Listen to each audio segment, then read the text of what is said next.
Hi, everyone. Happy Wednesday. My name is Rena Roy. I'm a correspondent for ABC News, and I'll be moderating today. Thank you so much for joining the Desai Foundation's panel on the transformative impact of menstrual health management education. As people begin to trickle in, I'm going to pass the mic over to Mega to introduce why we are hosting this panel and to a larger scale promoting Pledge Your Period.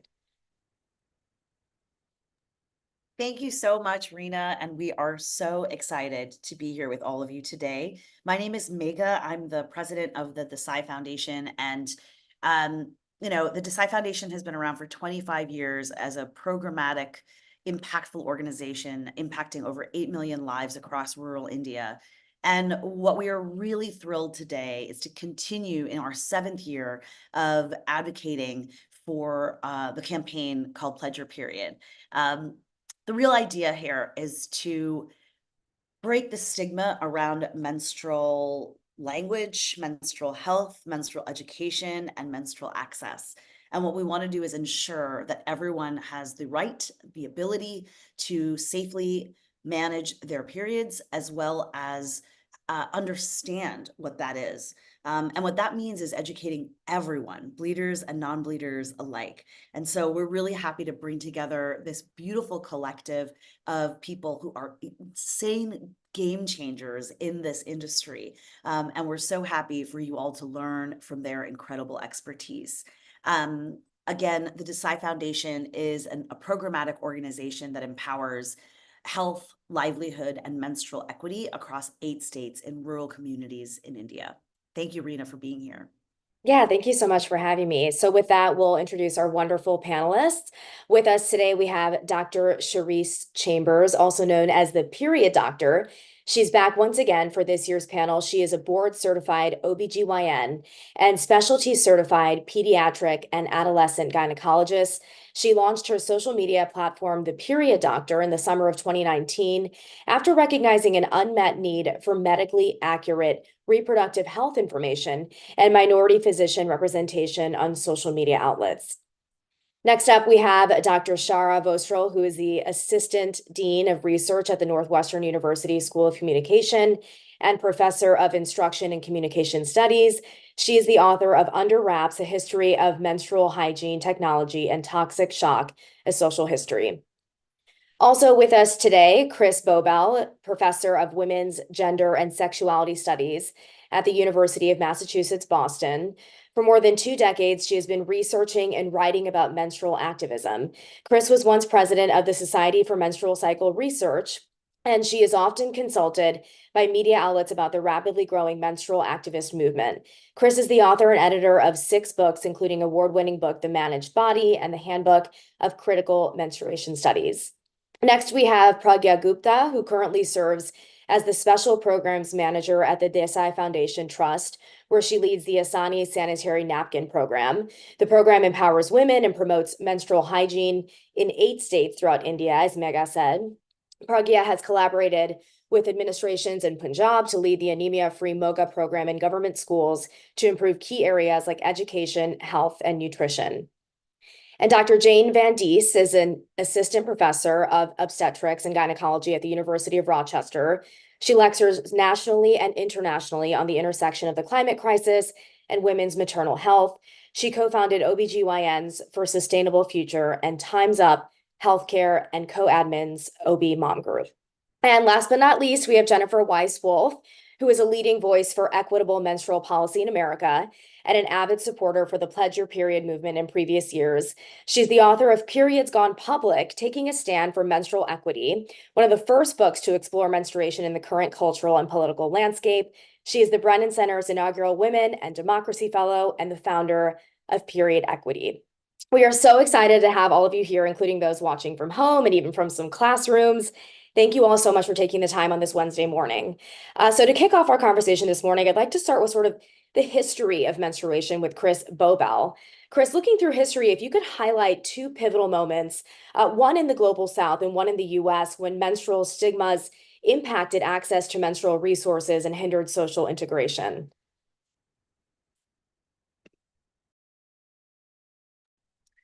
Thanks, Rena, for that really provocative question. I'll try to do it justice. So first, I want to start with a a definition of stigma so that we're all on the same page. So stigma is considered a discrediting feature that's used to devalue and or limit one's opportunities in life.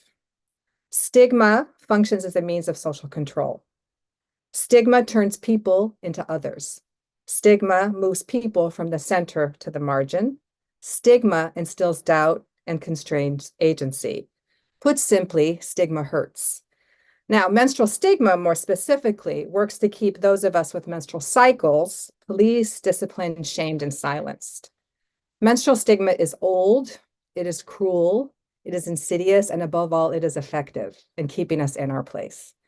It hurts in the way it burdens us to do extra labor, to conceal the natural workings of our bodies, sometimes at great cost. It hurts in the way that it socializes us to play by the rules of what journalist Karen Hooper dubbed back in the olden times, in the late 1990s, the culture of concealment. So it's crucial to not only clock stigma when we see it, to call it out, but also to understand it. Why is something or someone stigmatized? Why do stigmatizers stigmatize? And what is gained? And if you could show the graphic now, that would be great.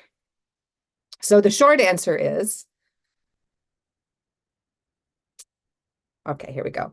The short answer is unequal power relations and social norms are the atmosphere in which stigma develops and gets weaponized. So another way to conceptualize it is to think of stigma as a tree with a deep root, a deep intersectional root structure that gives rise to the actual stigma that we see. But it's rooted in these underlying assumptions and structures and ideologies. So I'm referring here to the toxic combinations of isms: sexism, cisgenderism, racism, classism, ableism, ethnocentrism, and even colonialism, just to name a few.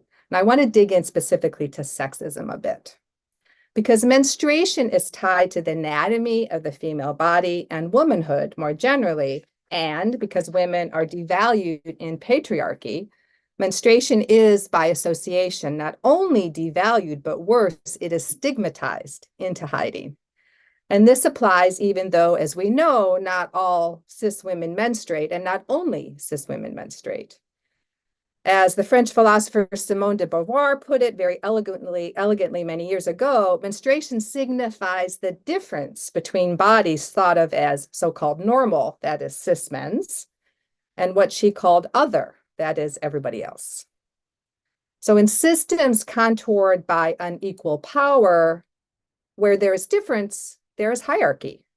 In short, some bodies are valued more than others. And this body-based hierarchy keeps the powerful powerful. So that's why stigmatizers stigmatize. And you can take the graphic down. Thank you. So to get closer to the answer to your question, the impacts of menstrual stigma are diverse and they're deep. Menstrual stigma is linked to higher levels of sexual risk-taking. It correlates with breastfeeding shame, with PMS and body shame, and efforts to keep menstruation hidden cause anxiety and stress. Internalized stigma prevents healthcare seeking, and I'll come back to that one in a moment. And it is important to note that, as with everything else, stigma does not impact everyone equally. It intersects, of course, with social inequalities. So, depending on one's social location, and what I mean by that is an individual's combination of their social identities and the privilege and marginalization that come with them, stigma can range from mere nuisance to more profound and life-limiting impacts. For instance, research on prisons in the US shows how menstrual stigma is deployed to humiliate the prisoners. Research in the UK shows how classism magnifies stigma for unhoused people. Research in various sites around North America shows how transphobia multiplies stigma for trans and non-binary people menstruating and or going through perimenopause and menopause. Research in Australia shows that because carers of disabled people might not be willing or able to help them care for their menstruating bodies, the people with disabilities that they serve are often more vulnerable to sterilization. Okay, with all that in mind, I turn now to two concrete pieces of evidence of stigma at work in two sites, one in the Global South, specifically the US, and one in the Global South. So I'll start with the US. This is a story about how menstrual stigma is the root of other related stigmas. Many of you know endometriosis is gaining attention finally as a woefully underdiagnosed and poorly treated disease. And the research on what leads to these delays, which is on average more than 6 years, but can be as many as 27 in one study in the UK. So these delays reinforce what we know about a pair of constraining effects of menstrual stigma. One, normalizing pain, and two, patient discomfort with describing symptoms. So back to one, normalizing pain. The pervasive buck up and deal with Eve's curse messaging that undermines our capacity to distinguish between so-called typical and atypical menstrual experiences is implicated because healthcare providers often do not take seriously the pain of their patients, especially when the pain is located somewhere down there. Those who do speak up are often cast as exaggerators or whiners. Number two, the second effect of menstrual stigma that delays diagnosis and treatment is that patients are often uncomfortable fully describing their symptoms, especially when they're related to their menstrual cycles. And providers are not great at creating safe spaces to make that easier. Might it be because they too are uncomfortable with menstrual talk to some degree? But wait, there's more. Funders are implicated too. Here's a data point from since 2008. The National Institutes of Health has allocated approximately $176 million to fund endometriosis research. Great, right? It is estimated that about 10% of women, non-binary, and trans people have endometriosis in the US. But during the same time period, $2 billion has been allocated to ulcerative colitis, which affects about 1% of Americans. So, quoting menstrual studies and scholar activist Inga Winkler and my dear friend, menstrual stigma carries an invisible power to define what is normal and acceptable. A broken bone is, endometriosis is not. Now, onto the Global South. I chose a study from 2021 by Allahu et al. That analyzed 34 policy documents and interviews with 85 participants active in policy making or advocacy in 4 sites: Senegal, India, Kenya, and the US. Across all the sites, the dominant policy focus was what the researchers called tangible and material outcomes, such as menstrual products and facilities.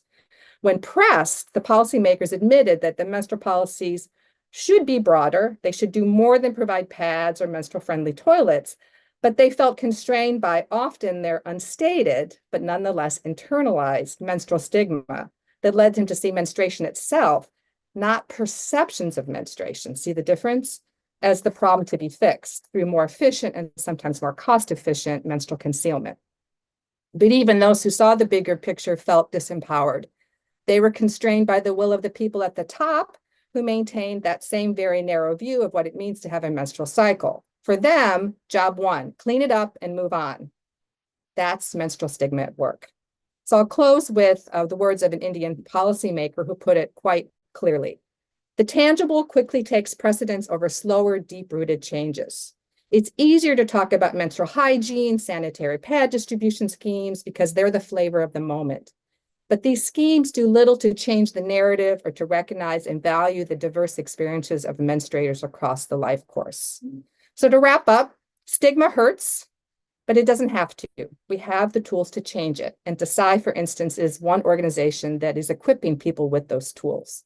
Stigma breeds in the dark, so we have to turn the lights on. Thanks. All right, Chris, thank you so much for that. Just well said and great overview and context to sort of frame this conversation today as we dive deeper into other aspects. I want to shift gears now to the evolution of societal attitudes towards menstruation. So I'll turn now to you, Shara. If you could detail a moment in history where a specific type of menstrual product like a pad or tampon shifted consumer culture and menstrual equity. Yeah, thank you so much for that question. And thank you, Chris, for just such a lovely introduction that really just helps all of us, I think, to frame things so nicely. So I want to jump off from Chris's discussion of stigma and say that many people are operating within the box of stigma. And so people do things to mitigate that stigma in a lot of different ways. And my expertise is looking at the history of menstrual products as technologies and thinking about how technologies are innovated, deployed, used, accepted, rejected, etc. And so this box of menstrual stigma, the way I was thinking about the history of the products is that people accept many of the products in order to pass, so they don't have to necessarily experience some of those feelings of stigma, the actual stigma, the way it's operating, and they can go about their day by hiding their period, because it's very difficult to overcome all the social apparatus that maintains that stigma. And so menstruation in these cases is often looked at as a debility, as a nuisance, as something that needs to be transcended. And technologies sometimes do help the body to do that. And so this still needs to be dismantled, but people do what they have to do in order to sort of operate on a daily level at a certain place. And so the research that I do focuses on the United States. And one of the examples that comes to mind is women who were pilots, air pilots during World War II, who were in the US. It was called the WASP, the Women's Air Service Pilot. And these flyers were, they had to report their periods to the physician on duty. And so he kept track and policed their periods because they were not supposed to fly in the air during their periods. It was considered that they might not think clearly, that they didn't have good reflexes. And it was a national security issue in the military's mind to have women pilots not flying up in the air. And so many of the women, they rejected this, and they just didn't report their periods. They didn't report their periods because if they did, and also they reported that they were having cramps too many times, they could be dismissed. And this was the last thing they wanted to do because they loved flying. Many of them said they felt better when they were in the air. They felt like they had purpose. It took their mind off of things, and they loved the physical feeling of flying. And so they didn't report their periods. And in this report that I was able to find after the war, one of the physicians said knowingly, sort of tongue in cheek, it was the most remarkable group of women who didn't have periods. And of course they were having their periods, but he couldn't patrol them that much. But nonetheless, those rules were there. The women continued to fly. They continued to do their job and serve their duty, but they lived within the box of stigma. They used the technologies of tampons that were newly developed to help them hide their periods. They weren't using pads, and they could keep the tampons in their pockets. They didn't take much room. They could throw them in a bag, and they were able to transcend those rules through that technology. Now, it's very contextual. That doesn't always happen, but I think it's a good example of working within the system to try to still do kind of the things that you want or need or have to do for survival. So this relationship between acceptance of technologies and the introduction of the different menstrual technologies is very cultural. It's contingent upon historical events, and it depends on the context of the time. Tampons were introduced in the United States in the 1930s, and they provided a means for many women and people who have periods to hide their periods internally. Tampons are worn in the vagina. You need to change them once they get saturated. And so you still need access to clean toilets, to a place to wash your hands, and you have to have a comfort in inserting that object into your vaginal canal, which for many people and at different moments and different times is not an acceptable thing to do. And so the tampon technologies in the 1930s had an added advantage in that the technology also related to it was a telescopic applicator that was disposable. So that cardboard applicator that's a tube within a tube helps to insert a tampon without, the advertisement said, without your finger, without even touching yourself, pretty much. And so this dissuades and discourages any association with pleasure or women touching themselves at all. So the two together, the tampon and the telescopic applicator, are important technological innovations in the 1930s. Now, some people accepted them, some people rejected them. Not everyone used them because many considered them indecorous, inappropriate, not appropriate for younger women, that maybe it should just be people who are older, not teenagers, or who are married in that framework of that social contract. So tampons were not the answer for everyone.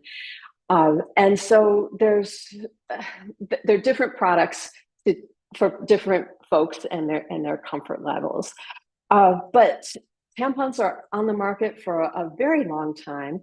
But menstrual cups are also they're also emerging in the 1940s, and most of us don't think about that. I think menstrual cups are sort of gaining acceptance and more attention currently, but they were on people's minds in the 1940s, again, as a World War II sort of innovation, especially in the United States. However, they were made out of rubber. And rubber was rationed during World War II for wartime technologies and needs like tires and things.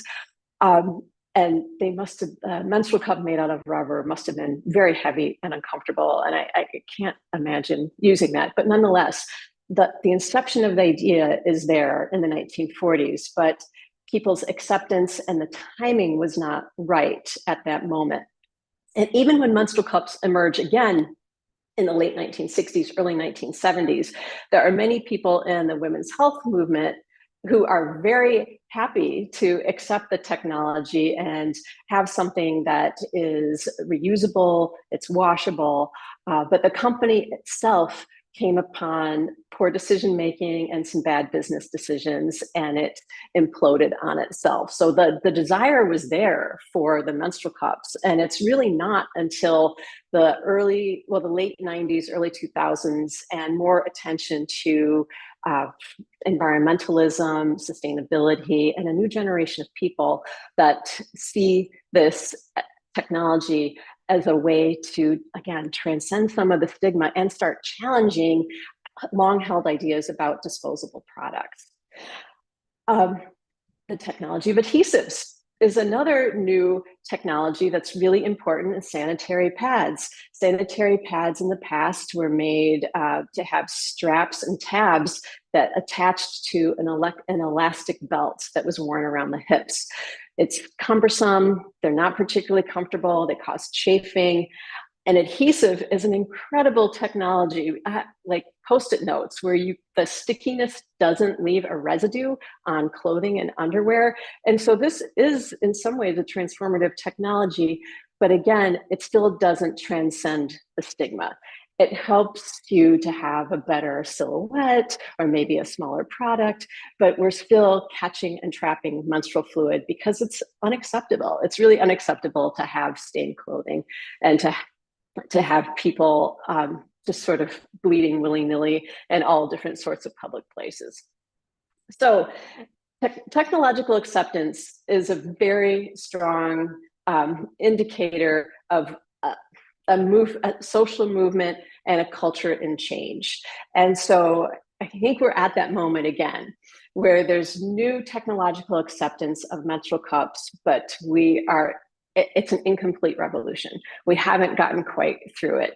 And so we see staggering and different ways that menstrual technologies and period equity is transforming in different parts of the world. All right, Shara, thank you so much for that. Just so fascinating to hear about the evolution of menstrual products. And I think periods were considered potential national security issue and how far we've come since then, but also, as you said, of course, how much more there is to go.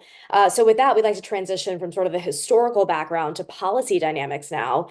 Jennifer, given what you're seeing in the landscape in period poverty policy in the US and around the world, what do you see as the two most urgent issues we need to address to see menstrual equity really across the board?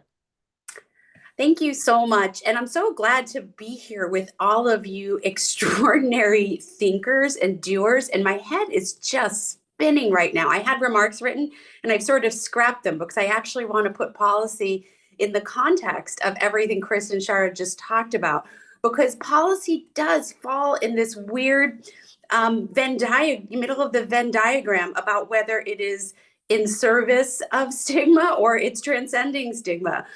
Bringing periods to the halls of government, to policy leaders, isn't a panacea. It is not going to be the solution to these stigma issues, but it also cracks open a whole new level of awareness and engagement and discourse that is quite powerful and much, I would say, more powerful than silence and shame.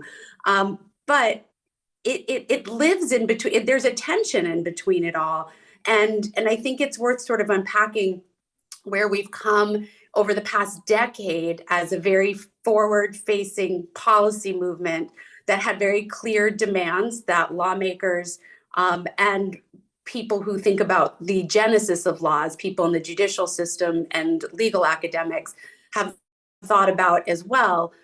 Why that has exploded and received and been, such a popular driver, and then where it's headed, because our very polarized partisan politics right now are changing what has even been what I would call a quite successful short-term, agenda over a decade. The idea of policing periods or patrolling periods, what's old is new again. And we're in a very different environment now than we were in 2015 and 2016, when advocates brought the issue of menstruation and the economics of menstruation to lawmakers and saw a very hearty and positive response. So I think I'm going to start there, which I will acknowledge fully is not the start of menstrual activism, but it was the start of a chapter of menstrual activism.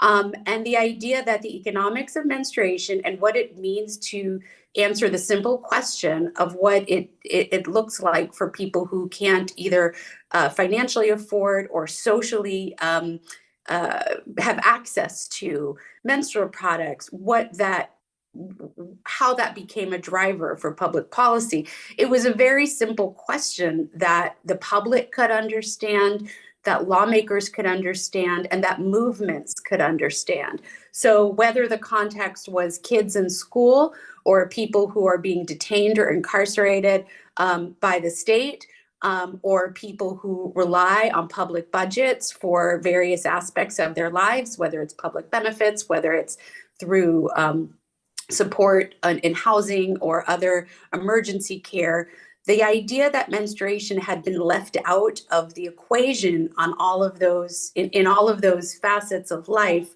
became an almost simple policy agenda that people could understand, that people could put themselves in the shoes of, and know what it might feel like to be in that circumstance, and that lawmakers could act on. And even more so, if you look at the context of 2015, 2016, when this really started to proliferate in state legislatures and in halls of government, we were at such a different political time. I would say we were also in a deeply partisan moment, but we thought we were on the precipice of a new era. We were, and we just didn't know exactly where that era was leading us.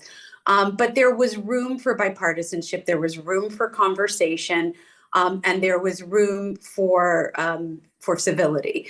And menstruation somehow, again, in that Venn diagram image, I don't make slides, sorry, but if there was one, menstruation would just be in the middle of it always.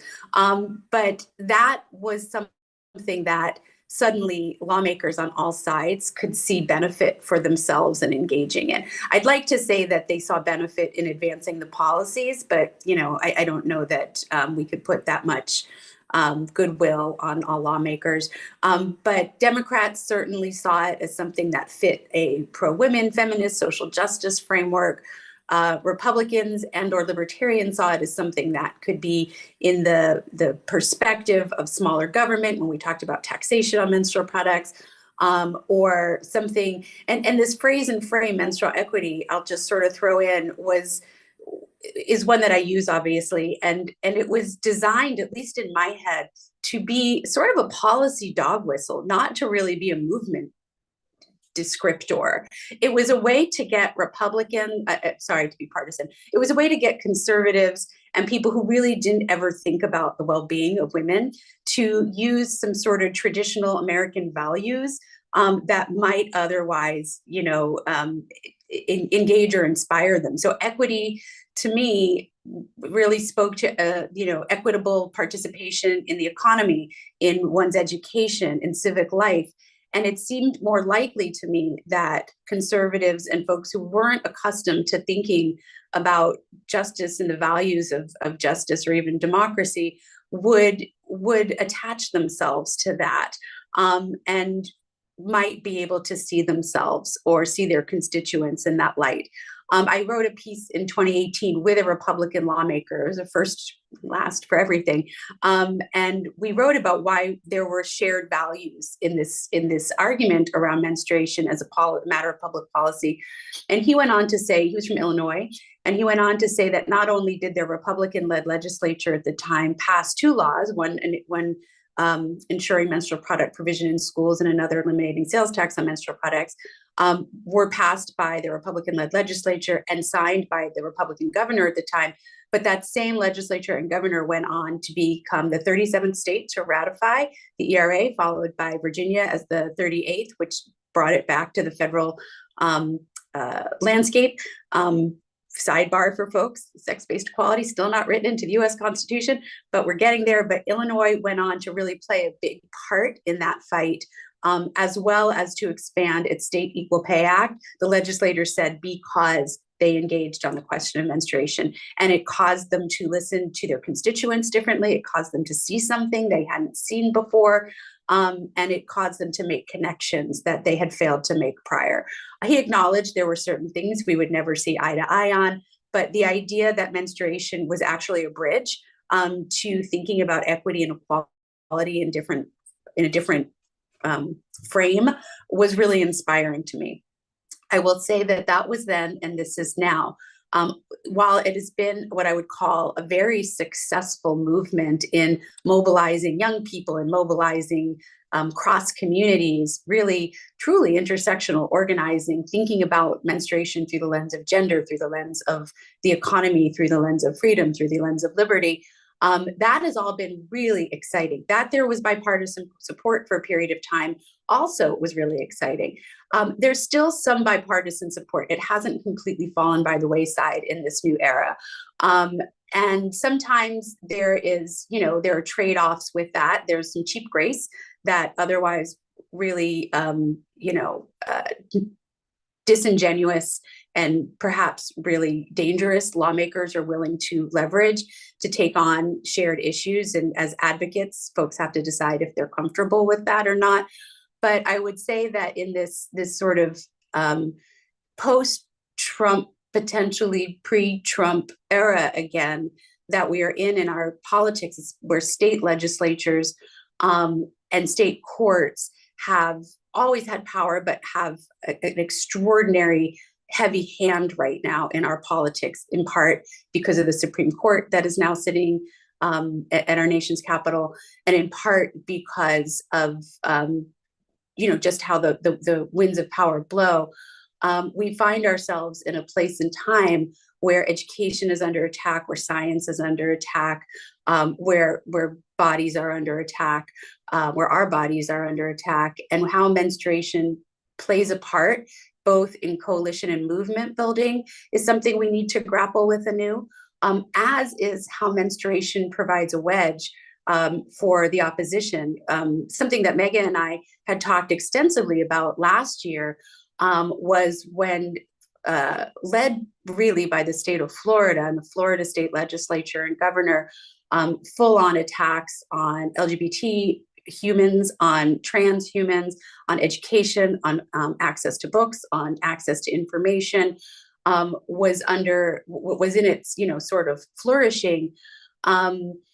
The discussion about periods and menstrual education for children, as well as period product availability for children, found themselves in the crosshairs of those debates around education, and access to informational materials.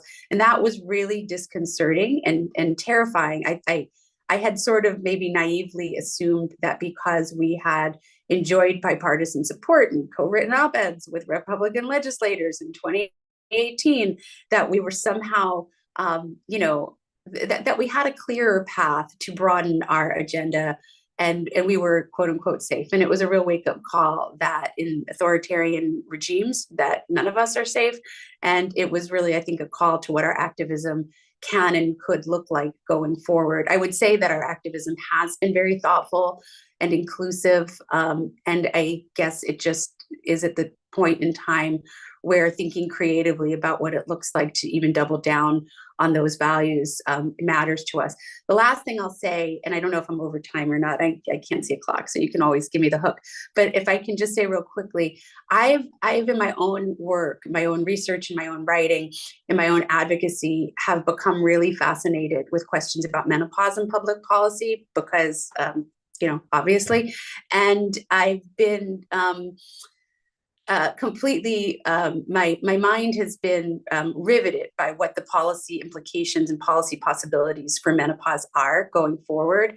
And it is, whereas menstruation is so rooted and surrounded by stigma, so too is menopause, as well as a really politicized, broken science story.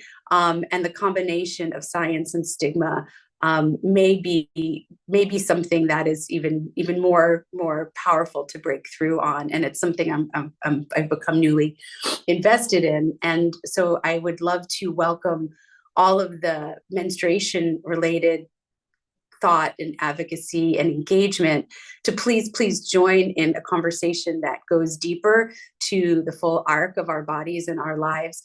Even in menstruation related advocacy, I understand and appreciate and revel in youth advocacy and activism. And our bodies continue to menstruate when we're out of school and when we're experiencing pregnancy and miscarriage and all of the things that take us through the course of our lives, as well as into perimenopause, menopause, and postmenopause. So to me, that is another invitation to what our advocacy and policy agenda could look like going forward. And I think I'll stop because I have a feeling I went way over time. No, we're good on time. Thank you, though. And thanks for that. Really great to hear your insights, especially in this political climate. I want to pivot now to health implications with Dr. Cherise Chambers. If you could give us an example of how understanding your menstrual cycle and vaginal health serve as pivotal indicators of overall well-being. And also adding to that, how do you think societal taboos might contribute to the underdiagnosis or neglect of reproductive health conditions? So I love the first question because I believe it allows us to have this great conversation, like Jennifer brought up, how science can perpetuate that menstrual stigma, certainly. So there was a push by the American College of Obstetricians and Gynecologists to use periods as the fifth vital sign. And a lot of folks kind of thought of that like, the fifth vital sign, like what does that even mean? The really important part about this is this push was for physicians and for healthcare providers to start asking patients about their periods. The discomfort around menstrual stigma doesn't just stop at the patient. It extends to the provider on the other side who's supposed to be prioritizing health, who's supposed to be fully evaluating the patient. And so there had to be a true push to say, this is important. You guys need to be asking about it to emphasize the value of periods and what it can tell us and the value of monitoring it. The idea is that when left to our own devices and we're under the true emphasis and power of menstrual stigma, many providers just don't ask about it. and just let it fly by the wayside. But what we have learned is that it can be one of the first indicators of a number of things. I personally have diagnosed people with menstrual disorders, as in like clotting disorders, like true bleeding disorders that they never would have known of otherwise, that would present when their body starts to menstruate. It's one of the most common times in which young girls or young menstruators are diagnosed with bleeding disorders because we pay attention to their periods. We can also find out things about your thyroid, about your brain, about your nutritional intake relative to your energy expenditures. All of these things we can find out because we start paying attention to periods. And so a lot of people kind of believe that we're trying to tell patients and menstruators, hey, pay attention to your periods. No, there had to be a genuine push for healthcare providers to pay attention to them as well. So I personally use it because I care greatly about periods. It's something that I do as a pediatric and adolescent gynecologist. It was my favorite, so much so that I named my social media platform The Period Doctor. And I did that to require people to say the word period. And it was so amazing. I love seeing people cringe slightly, but they can't even read my bio without saying the word period. And it brings me such joy. But pivoting from there, I then encourage my patients to say, hey, I need you to understand the value of your period. The truth is, there is a human desire to understand our bodies. From my Apple Watch that tells me the steps that I took those steps. I was there, but I like to see the data. Like, I like to see these things. We weigh ourselves. We just put on our jeans. We know what we look like, but we like to see the data. And so even with the advent of menstrual cycling apps and those things, that our teenagers and my patients love those. They love being able to say, I think my period is starting here. And so I enjoy engaging with them like, hey, there is value in this data. Let's see how much you can find out about yourself. And so they would say, hey, my app told me I'm supposed to start my period, on Tuesday, but I didn't. Why was my app wrong? I said, oh, that's amazing. Your uterus has no idea that you're using that app. Okay. And so it is the actual boss. Your app is only as good as the information that you put in. Let's pay attention to your uterus that is the boss instead of the app, which is just a tool. And so we can open up this conversation of how to engage with our bodies, how to remove that stigma, from the conversation and really show the power and fun in understanding our bodies. So it's two parts. It's showing the value of understanding periods as healthcare providers and also the utility of monitoring your period. The really important part about that narrative is that it challenges the historical narrative that periods are just normal, which is important. The process of menstruation is a normal and physiological process, but the idea that every period that anyone has is normal is false. Periods have range. They range from totally, normal and benign to sometimes deadly. And if we do not acknowledge that range, if we do not have room for all lived experiences, we are really blocking this one group of people who may be on the fringes of what's normal from actually getting any type of care, because they say, well, if this pain is normal and all periods are the exact same and I can't deal with the pain, there's something wrong with me, right? If I think I'm bleeding too much, but everyone bleeds about the same, there's something wrong with me. And so by acknowledging, one, that periods are worth monitoring, which means they can change and they are dynamic and there's information and value within them, that means that there can be differences within those periods. And I think that is the ultimate message as it relates to how periods inform our health. The other piece that you asked me to highlight was how taboo kind of plays a role in maybe affecting how people may neglect their health and how they can get care for their health conditions. What is most remarkable to me is that the patients that I encounter and people that menstruate have such different responses when it comes to, well, recognition and their response to their different types of period conditions. The recognition can be due to an unwillingness or an inability to recognize that something is wrong. And that, again, plays a role in how we don't talk about periods enough. So I had a young patient, she was about 10, and in her home, she had a mom, no sisters. The mom said, you're starting your period. I have a special cabinet and I'm putting pads under there. I will keep it stocked. You just need to go and get your pad, change it this frequently. We don't talk about it. And so this young girl had a period that lasts for 3 months. But she went to that cabinet. She said, we don't talk about it. She went to that cabinet and got a pad over and over again until one morning before school, she was tying her shoe and just passed out because she'd bled so much that she had like a hemoglobin count that was a third of what it should be. And I remember talking to her in the ER and her mom saying, I told her, that she needed to go to that cabinet to get pads, but I didn't think that she wouldn't talk to me about this. I was like, well, the avenues you set up it was a pad cabinet. There was no a comment box or anything. So because we don't facilitate these conversations in our own home, our early menstruators are being taught, I cannot talk about this. So even though she's new to period, she's like, what my mother, this person, this trusted individual taught me is that I must go to this little pad thing. As long as I'm bleeding, I get a pad. And that is the only context that I have. If that is the only context that you have, you don't know that there's options outside of that. And so she didn't know to report that she felt bad. She didn't know to report she was bleeding too much. So part of my initial conversation with my menstruators is that let's talk about what's normal and what's abnormal. Right? Let's level the playing field. Because even if you come from a family of folks, if they all have endometriosis, because we know that this runs in families, you're all going to believe that maybe painful periods are the standard of normal. If everyone in your family has fibroids, you may all believe that bleeding excessively is normal. That's why broader conversations are so much more important. And so once we establish that there's a difference between normal and abnormal, and you have a right to reach out for help, people are more likely to ask for help. They're more likely to report the abnormality because they understand that abnormalities can exist.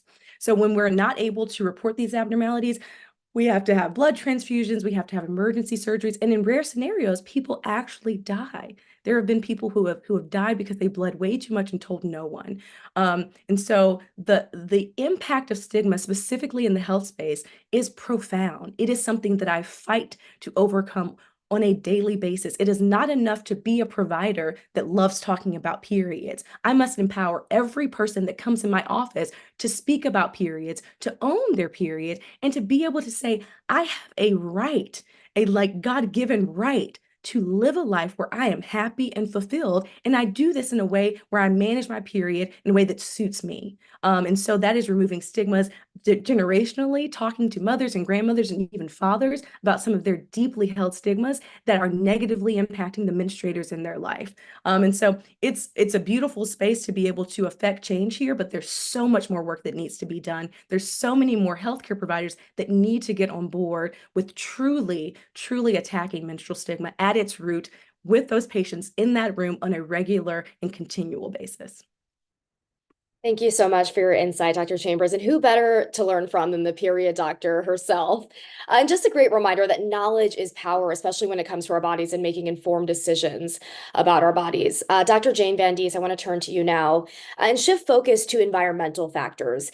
Can you give us an example on how climate change exacerbates existing disparities in reproductive healthcare access and outcomes, particularly for marginalized communities? Well, thank you. And I just want to echo a lot of what Dr. Chambers said because, I practice the same way as an OBGYN. I absolutely view the period as a vital sign and it provides a lot of information. But what is fascinating about the menstrual cycle is that it is part of an ecosystem, that ecosystem being the girl's or woman's body, but also the greater ecosystem at large, our planet. And so what I kind of want to talk about or get people to sort of focus on is this idea of the way that we are influencing the earth and the earth's ecosystem and the climate, and then how those changes are then echoing back and affecting our bodies and our menstrual cycle. So there's a lot of feedback going on here. So let's talk about that. 80 million people are menstruating today, and the environmental impact of their menstrual cycle is having a profound effect on the planet, but then also, as I'm saying, back on their bodies. Now the average age of menarche is 12 to 13. And so in addition to our diet, some of these chemicals and these plastics that are in our environment are then leading to changes in our reproductive system.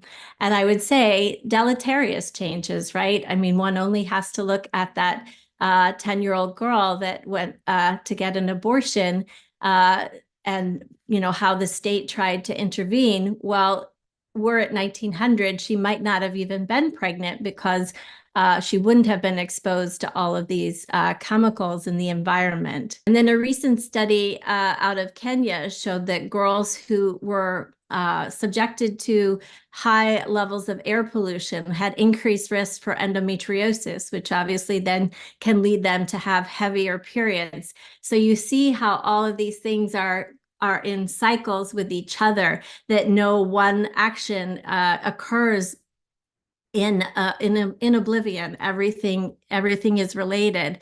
One of the things that I look at is how women and girls, especially in the global South, are going to be affected by the climate crisis disproportionately. So we know that women and girls are more susceptible to some of the changes associated with the climate crisis.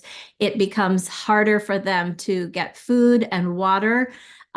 There's increased risk for domestic violence as temperature increases. For every 1 degree centigrade rise, there's an 8% increased risk of physical violence for women and girls, and a 7.3% increased risk for sexual violence. In a heat wave in Madrid study, researchers found that there was an increased risk for femicide following the heat wave. So women and girls and pregnant women also are especially vulnerable in the climate crisis. Obviously, if there are droughts or floods or other natural weather-driven catastrophes, that would mean that those women and girls would be less able to access period products as well. So lots of ways that these products are impacting our carbon life cycles and our health.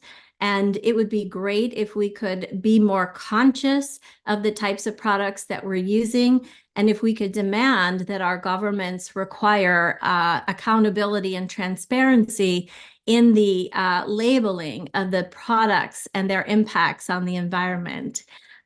Because I think our girls and women deserve to use products that aren't going to deleteriously affect their health. Thank you. Thank you, Dr. Van Dies. Really interesting to hear about how menstruation falls into sort of the larger ecosystem and the pressing issue of climate change. So Pragya, I would love to hear from you now. Considering the multifaceted challenges we've outlined, if you could explain the framework of the Asani model and how the Desai Foundation's menstrual health programs address and overcome barriers to menstrual literacy at the grassroots level within communities.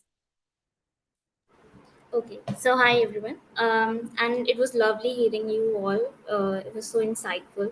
I've been working in for menstrual equity for now 3 years, and in different states of India. For example, Punjab, Rajasthan, and now in Gujarat with Desai Foundation. Uh, and what I understood when you all were talking, I could resemble all these situations in India in ground level in very extreme form. So, for example, if we talk about stigma, the major problem in India for menstruation is the stigma that they have. It's related to their religion. It's related to what they use. It's the stigma is guiding them what they use, how hygiene, how they should maintain the hygiene, and how they should live during those times when they are menstruating. So, and it varied uh, vastly from different communities. So if we go, for example, in India, it said that after every 30 kilometers, the dialect that the people speak changes. And so does their mindset, so does their myths and stigmas towards the menstruation, which makes it difficult uh, to break it. If we, for example, we talked about policies, uniform policies, and what the government can do. But at community level, it becomes, though the uniform policy do helps, but to break the individual mindsets, we need to go from community to the nation level, and that is what we do at the Desai Foundation. We choose bottom to top approach because we need to know the community. So, uh, If I tell you that in India, women, 50% of women still uses cloth to manage their period in very unhygienic way. And pads were introduced in 70s centuries. It took us now century if we search about it that sanitary napkins are being used vastly. It took us centuries from to shift from cloth to sanitary napkin, and in India still 50% of them uses that in an unhygienic way. So we at the Desai Foundation try to break it, as I stated, their stigma through awareness. We create leaders in their community who understand their people, who understand their languages, who understand their mindset, how they are going, how they are taking it, uh, how they are healthy, how they can healthily manage their periods with keeping aside these techniques. So we create leaders. We have sanginis, who we call companions, women leader in community. We have heroes, and as we are now talking to involve and to have open conversation about it, we have male as well as female leaders in the community to talk about menstruation with them, to understand them, to guide them through these things. So awareness plays a very important part. And if I tell you the data, National Family Health Survey, which is a government data of India, uh, mentioned that there's a direct linkage of change in the hygiene practices of menstruators when they are educated and they are economically wealthy.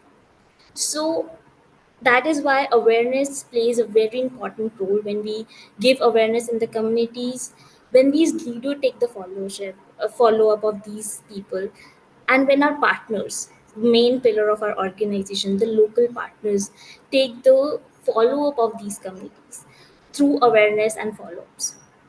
Second is, if we need to change the menstrual hygiene, and we need to have sustainable change, there should be access. In India, the access is very limited. In 20 kilometers or 10 kilometers, they'll find somewhere that they can have period products, and that too, it's only till now, sanitary napkin is only available to them, and no other menstrual product is there. Because there's a huge myth related to the virginity for using tampons and cups. India, uh, in India, women are still very much hesitant to use it because it will lead to societal shame in future if they use it. It will mean that they are not decent if I call it in that way. So, and they use it cloth which is not even cotton and adversely.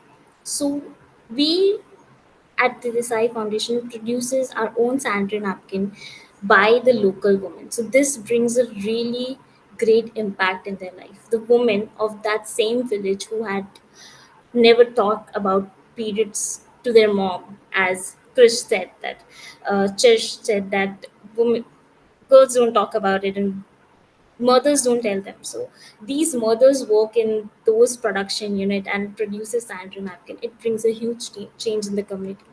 It increases their livelihood, as well as over the time they become more confident because we are working with them, because we are changing their mindset, because we are changing their attitude and behavior toward the menstruation.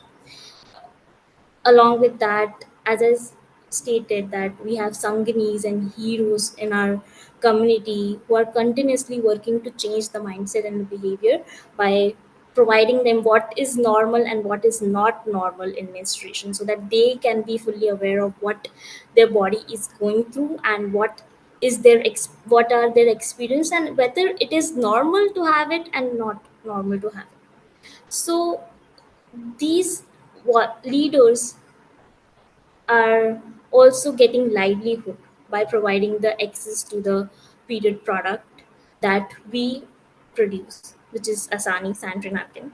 So through this, a lot of women have involved themselves in this program, and now they are being the leader of their family, of their community, and of their children to talk about periods. So,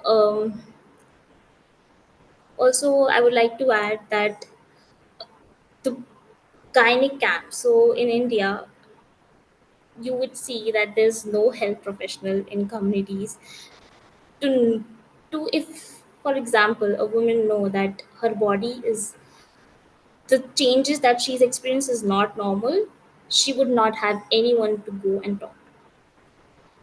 There's no healthcare professional. In some part of the villages, the connectivity is very low.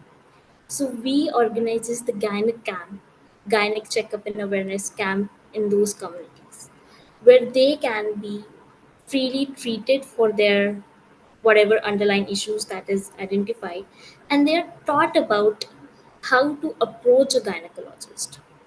First of all, they don't even know that they should approach gynecologists. They don't even know the name of the doctor that they should approach if they are having any issue with their body. So through that camp, they are aware that through awareness, menstrual hygiene awareness that we do, we aware them whom to go to, and then that gynec checkup and awareness camp bring everything that we taught them theoretically into practical. So now they go and they talk to the doctor. They know what to say. They start keeping the track of their periods. So as I told you that we work at the community level, and every community is very different. Though we generally state the changes and the numbers that is at the large level we see, but the underlying cause of those numbers are very different for every community. And this the our leaders, our partners help us to identify those underlying mindsets and underlying challenges to work toward them. So yeah. All right, Pragya, thank you so much for your insight of what you're seeing on the ground and at the grassroots level there in India. I'm going to toss it over to Mega now, who'd like to share a few words. Thank you guys so much. I've been working in menstrual equity now for over a decade, and I've learned so much today, and I love the dynamic nature of this panel. I wanted to remind the audience to submit any questions that you might have, because we're going to open it up for a couple questions. I kind of wanted to pull on a thread from every single thing that we heard today. Just a couple weeks ago and last year, and over the course of all of my time in this field, we hear about people dying. I think that a lot of folks think that menstrual equity or menstrual health or menstrual policy, or however you want to slice it, is a women's issue. And I'm right now just want to highlight something that every single person said to prove that that is wrong. Um, you know, just a couple weeks ago, a young girl killed herself in India after the onset of her menage, because she was so scared. She had no information about her menstrual cycle, and she took her own life. And so, it's kind of that layered on top of it being a health issue, a policy issue, but it's also a GDP issue. And all of these different bits that we heard from everyone, the historical, the product development, and actually, frankly, the lack of product development, because there isn't enough funding for that, the policy changes, the health, how there's not enough money funding this research. There's a lot of money in all of those layers of work that needs to be done, not to mention the girls that drop out of school, which then aren't finishing their education, or the women that don't have safe place to use the restroom at their place of work, so they aren't able to work, or the women whose cultural stigma doesn't allow them to leave the house or enter the house when they are menstruating. And so, to layer on top of the kind of life issue, there's the GDP issue. And so it's so important that we have discussions like these to really alleviate and showcase this very dynamic issue of menstrual health. You know, the Desai Foundation has impacted millions of lives, helping to educate on the grassroots, helping to shift the mindsets, helping to employ women to give them access to these products. And every person on this panel is doing life-changing work at every layer of this issue. I just wanted to say thank you from the bottom of my heart to each and every one of you for being on this panel. And I invite every one of you watching to go to pledgeyourperiod.com, take the pledge, follow all these razor sharp humans on social media so that you can learn more about their work, and thank everyone for being here. And if you want to join the cause and donate to the Desai Foundation, you can do that at thedesaifoundation.org. Thank you so much, Rena. All right, thanks, Mega. And I think we just have a couple minutes left. We're going to get to one question here, and feel free, any of the panelists, to jump in. So the question is, how can we encourage individuals to openly discuss menstruation and advocate for their own menstrual health, especially in the context of first-time bleeders? So I feel uniquely positioned to answer that. So when it comes to first-time bleeders, I think the best way to encourage this early conversation is to start the conversation before they bleed. It is so important that people are not learning about periods when that blood kind of hits that underwear for the very first time. The research shows that you are more confident, you are more sure of yourself when you are prepared for things. That is a human desire. And so we should lend that same decency to our early menstruators, to our girls who are going through puberty. If you see these pubertal changes, as soon as they start to take place, it is the appropriate time to start having these conversations. By starting the conversation as the adult or loving individual, a person of authority in their life, you then signal to them that this is a safe thing to talk about. When it does come about, I am here for you. And there's an expectation of conversation and openness around it.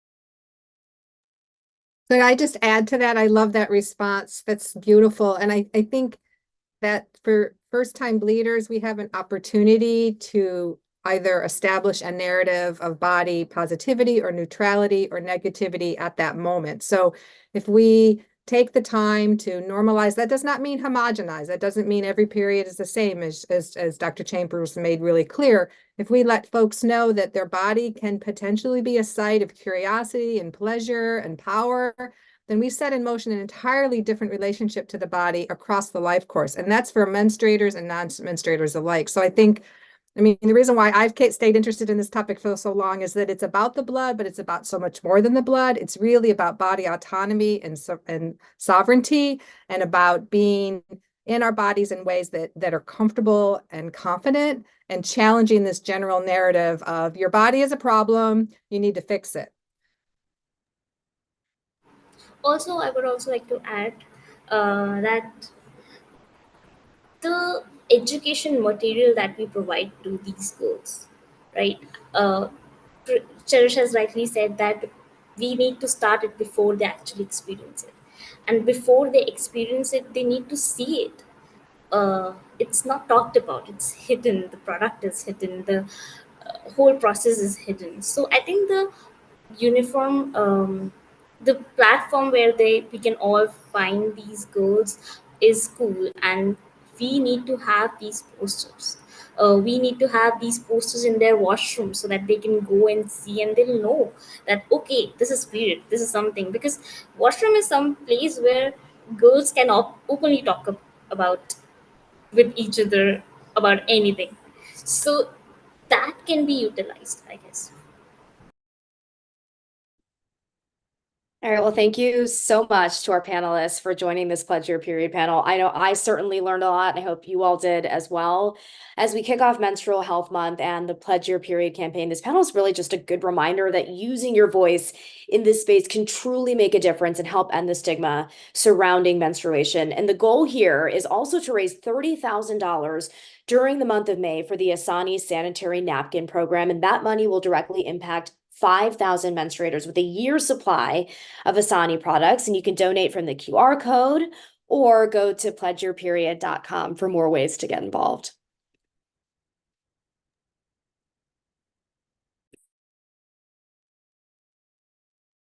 Thank you, everyone. Please follow us at the Desai Foundation and hashtag Pledge Your Period. This was incredible. I am so grateful for all of your time and energy, and hope you all join in the movement.